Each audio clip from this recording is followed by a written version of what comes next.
In our previous lecture, we introduced the Internet Protocol and described on a high level how traffic gets wrapped in an IP header before being forwarded from one router to the next.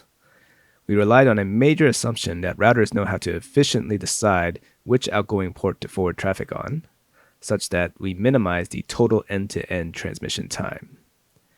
In this lecture, we'll be looking at various routing protocols, their underlying algorithms, and how networks share connectivity information with each other. An autonomous system, or AS, is a collection of networks owned and operated by a single entity using a unified routing policy. This may be an ISP, a content provider, a university, or other large network provider. The routing policy includes which IP ranges the AS controls, as well as a list of other ASs to which it's connected to. This routing policy dictates how routers control and filter which routes it advertises to neighboring nodes. Protocols that communicate within a single AS are called interior gateway protocols. Protocols that communicate between different ASs are called exterior gateway protocols. Examples of interior gateway protocols include Routing Information Protocol, or RIP, Open Shortest Path First, or OSPF, Intermediate System to Intermediate System, or IS to IS. Examples of exterior gateway protocols include the Border Gateway Protocol. Our discussion will be centered around interior gateway protocols. Exterior gateway protocols have added complexities like trust and traffic management. Each router will have a reserved memory to store its routing table. This routing table will be initially empty, but will be populated over time. To get an idea of the structure of a routing table, you can look at your local machine's own routing table by typing into a terminal netstat-nr.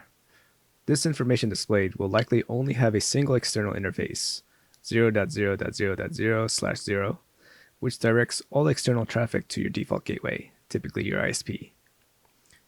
Your ISP's router will have many more records, including this special catch-all entry. This is used when encountering unknown IP addresses, sending the request to a higher-tiered ISP. ISPs are tiered from 3 to 1, with Tier 3 ISPs being the smallest, typically referred to as last-mile providers. In contrast, Tier 1 providers form the backbone of the Internet and are connected to all other networks via settlement-free peering, and thus are guaranteed to know who is in charge of a given IP address. This routing table will have at minimum 3 columns. Destination network, which is the IP address range that is known to the router. In IPv4 for legacy reasons, most operating systems display this information using destination plus subnet mask notation. This has been switched over to the CIDR notation for IPv6. The next column is the interface, or the endpoint to which we send data on to reach the next hop. And finally, we have the metric, or cost, which determines how routing algorithms choose between 2 different paths.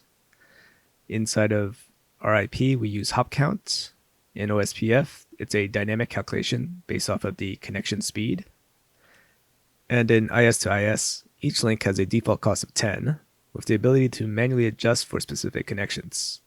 This is effectively the same as hop counts, but with the option to adjust the weights of links. The shortest simple path problem looks to find a path between 2 nodes in a graph without any internal loops, such that the sum of the weights of its edges is minimized. You should already be familiar with Dijkstra's algorithm from CS313, which solves the problem in big O of V log V plus E time, where V is the number of vertices and E is the number of edges. Dijkstra's algorithm uses a priority queue to order its candidate routes by the total costs as it expands out from the starting node. As it relaxes each route, new nodes are reinserted into the priority queue based off of its cost from the starting node. When we reach the final destination, we have the shortest path. If you need a refresher on Dijkstra's algorithm, I've included a few resources in the transcript. I'll specifically be using the same relaxation definition from the second video when discussing distance vector algorithms, so I recommend watching these videos. The internet problem is not a graph though, it is a dynamic graph. Nodes and edges are constantly changing. The original reason for choosing Bellman-Ford over the more efficient Dijkstra was due to Dijkstra's requirement of needing full information about the graph beforehand, which at least historically was expensive memory-wise, and something to consider. In contrast, Bellman-Ford can learn about the graph as it's running. Both distance vector and link state routing protocols are algorithms that run continuously on routers due to the nature of the problem being dynamic. The actual forwarding of requests are executed instantaneously using a simple lookup of the best route known at the time the request is made. When we measure complexity of the algorithms, the term convergence is used when referring to the number of steps necessary to propagate a chain across the entire autonomous system. The distance vector routing protocol is a class of routing protocols that are based upon the Bellman-Ford algorithm. Bellman-Ford is a shortest path algorithm that operates in big O of V times E time, where V is the number of vertices and E is the number of edges. Bellman-Ford calculates the shortest distance from a starting node to every other accessible node on the graph. The algorithm is built around the Bellman-Ford equation, which defines the shortest path from x to y as the following. For each vertex V connected to x, calculate how much it costs to go from x to V, which is the same as taking one step. Then calculate the shortest cost from V to Y recursively. Add these two values together and choose the vertex V with the smallest such sum. Bellman-Ford uses the same relaxation technique used in Dijkstra. Relaxation involves expanding all the paths of selected vertices, keeping track of the total edge costs.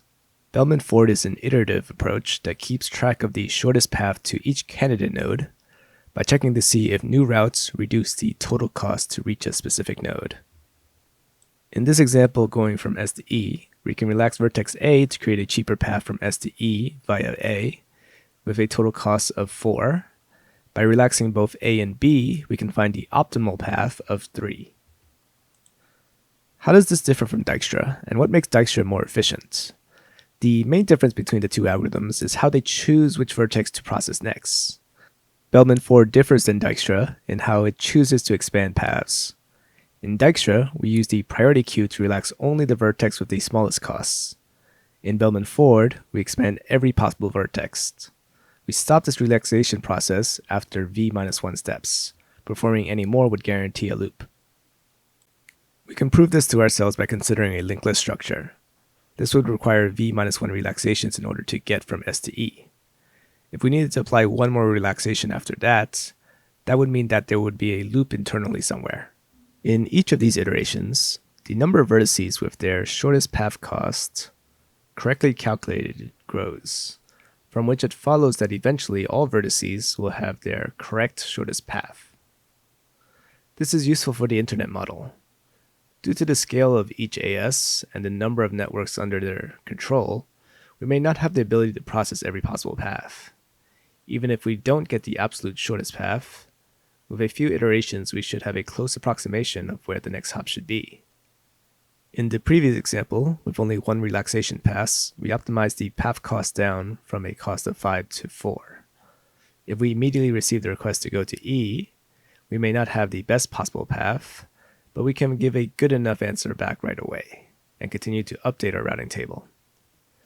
This is true in practical applications, as large ASs typically have multiple highly connected backbone routers used for the purpose of ensuring that routing table information gets quickly propagated to satellite routers. In the distance vector routing protocol, routing tables are initialized with the IP network addresses of devices that they are directly connected to. We assume that each network knows its own address and the cost to reach its directly connected neighbor. Periodically, in RIP every 30 seconds, routers share a digest of their routing table containing the best known path to each known network. This digest is called a distance vector. Each network does not need to know the existence of nodes it is not directly connected to. Additional discovered networks can be added as the protocol runs. Upon receiving new distance vectors, each router will update their routing table using the Bellman-Ford equation. This protocol of sharing distance vectors and updating routing tables runs continuously on each router to quickly be able to accommodate network changes. In this example, for simplicity, we abbreviate all CIDR addresses as just A, B, C, and D. The computed distance vectors are in the colored tables. These distance vectors are computed, then shared with neighbors. Upon receiving a distance vector, routers update their routing table with the new information following the Bellman-Ford equation, And then the process restarts, with each router computing a new distance vector to be shared with all its neighbors. One of the drawbacks of the distance vector routing protocol is the count to infinity problem. Running Bellman-Ford forever creates a new problem, as the original algorithm assumed that we would stop after v-1 steps. The count to infinity problem occurs when we lose connectivity or a link becomes slower. The affected vertices look for a different path, but due to how the Bellman-Ford equation is defined, it may choose a path that would route back through itself using the old weight of an edge that is no longer valid. It does this because distance vector only shares the cheapest cost to other nodes, without any context of what that route might be. Each router will update its routing table, adding the cost to navigate through each other, effectively bouncing between two networks until the true path becomes more cost-effective. In addition to the count to infinity problem, distance vector protocols are also slow to react to changes far away, because vertices only send messages to neighbors, which must then wait one cycle before sharing with their neighbors. Due to improvements in hardware since 1970, we are no longer bound by the memory and computational limits that made distance vector algorithms a preferred choice previously. With the ability to store the entire topology of the autonomous system in the memory of a single router, link state protocols allow for a faster convergence without the trade-offs distance vector algorithms needed to make. We also don't need to worry about the count to infinity problem, as we are no longer using Bellman-Ford. Link state routing protocols send their entire routing table in chunks called link state advertisements, or LSAs, to all networks that are part of the AS. This is in contrast to distance vector routing protocols, which only send the best known route and only to neighboring networks. The routing table is broken up into LSA chunks separated by connection type, such that update requests are more targeted, and only need to send the entire routing table if all the data is completely out of date. Routers store all received information in a link state database, or LSDB. If it's missing any data or that data has expired, it sends a link state request, or LSR, to fetch the missing LSAs. Upon receiving all the LSAs, it performs Dijkstra to calculate the cost of the shortest path to every other known network in the AS. Open shortest path first, or OSPF, and intermediate system to intermediate system, or IS to IS, both use link state routing. The key difference is what layer each of these operates on. IS to IS has become more popular recently due to the fact that it operates on the data link layer, and thus it supports IPv6 out of the box. With OSPF, you have two protocols, OSPF version 2 and OSPF version 3, with two identical sets of configurations, one for IPv4 and one for IPv6. The drawback to link state algorithms is the increased computational complexity. The computation of the network size grows big O of v cubed. OSPF areas and IS to IS levels mitigate this by creating three classes of routers: backbone routers, area border routers, and internal routers. Instead of sending changes to every other vertex, OSPF areas are created via subnetting, and ABRs are in charge of a specific subnet. Changes to a network within an area only propagate within that area. Subnetting allows us to summarize paths, which keeps the size of the LSDB small and the number of LSAs on the wire to a minimum. In the above example, we calculate Dijkstra's shortest path from within each area and stitch the results together if we need to cross between two or more areas.